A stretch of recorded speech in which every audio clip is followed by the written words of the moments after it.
So here's possibly a new word for some of you. The word is interplanting. This is something I haven't played with in the past, and I'm starting to do a bit more of that now.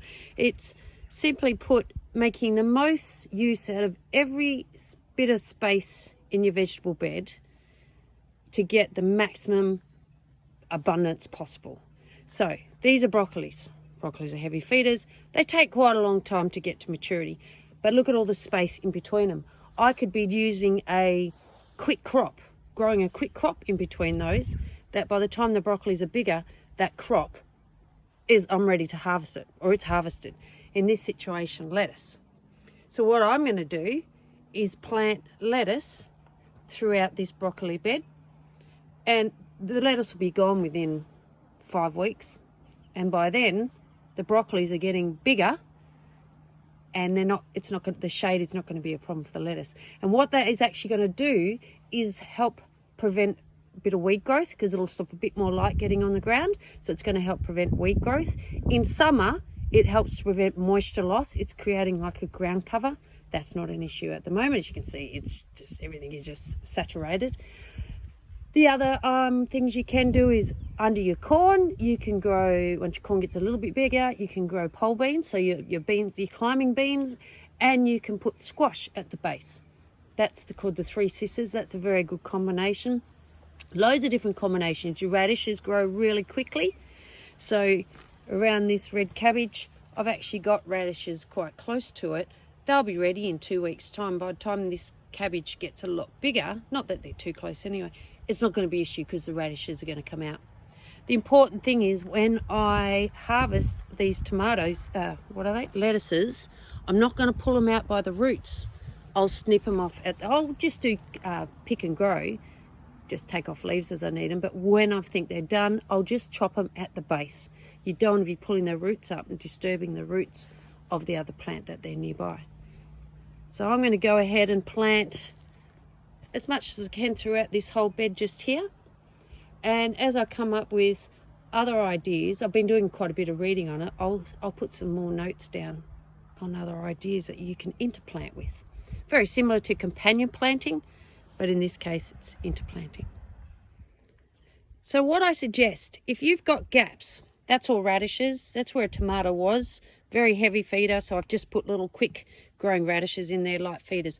But there's gaps. In these gaps, this is where weeds are going to come up, and I can see some weeds coming up.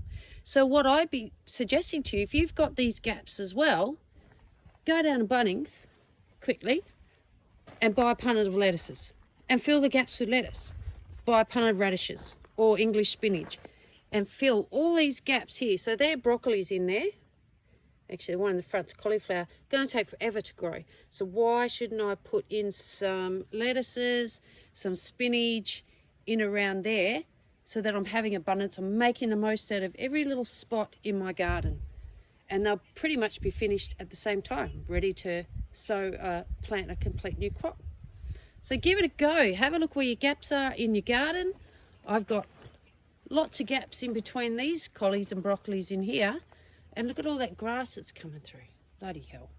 So think about, what can I put in between? Something really quick, a light feeder, that I'm going to have abundance, some produce even before these broccolis and collies are finished. And then they're not going to be shaded either by the broccolis and collies when they're taller.